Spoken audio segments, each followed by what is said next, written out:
Okay, so today we're going to talk about identifying more functional groups, and all of these are going to have what we call a carbonyl group.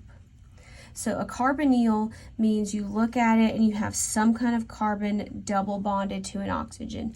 Now, where that happens and depending on what else is connected to this particular carbon, they have more specific names. So let's go over them because there's quite a few. The first one is an aldehyde.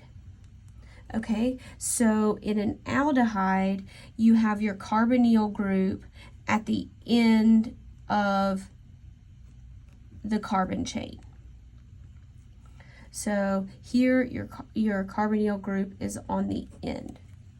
It's on the end of a molecule. So there's only one carbon and there's a hydrogen. The next one is called a ketone.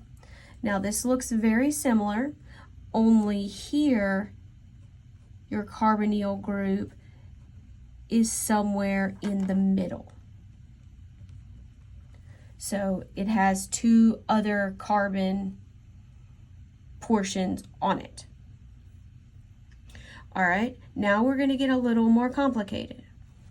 The next one is called a carboxylic acid. You may have heard me refer to these in Gen Chem as just an organic acid. All right, so here you have your carbonyl group, but instead of being bonded to another carbon, it also has this alcohol portion. Now, when these occur together on the same carbon, this is the same carbon, that makes it the acid. So the same carbon has both a carbonyl and an alcohol group. So the shorthand way is COOH, COO, on there. Okay, now you can also have, instead of this hydrogen, we're going to call this, let's see, this one is an ester.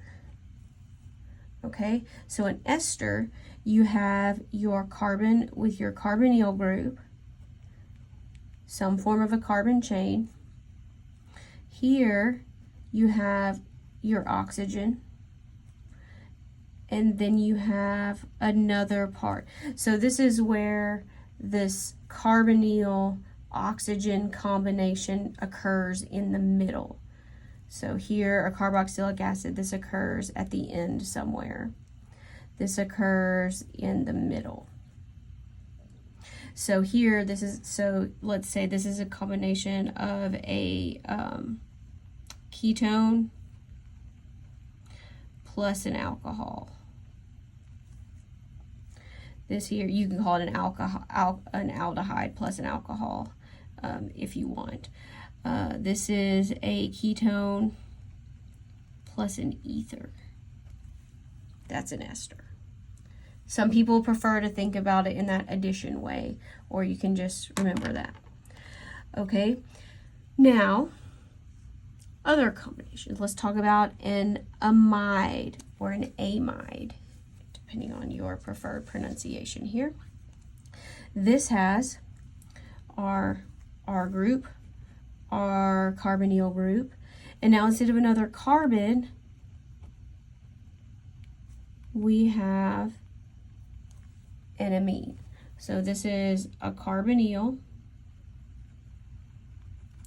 plus an amine, and that's an amide.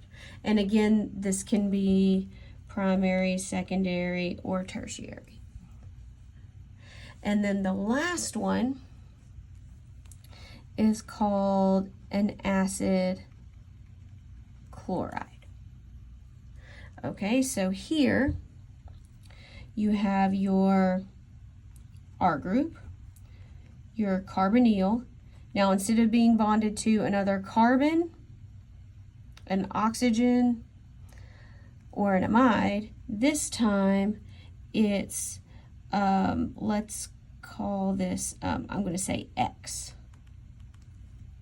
And remember, X is some form, well, this is a chloride, but it's an acid halide as well. So here can be a chloride, a fluorine, a bromine, or an iodine.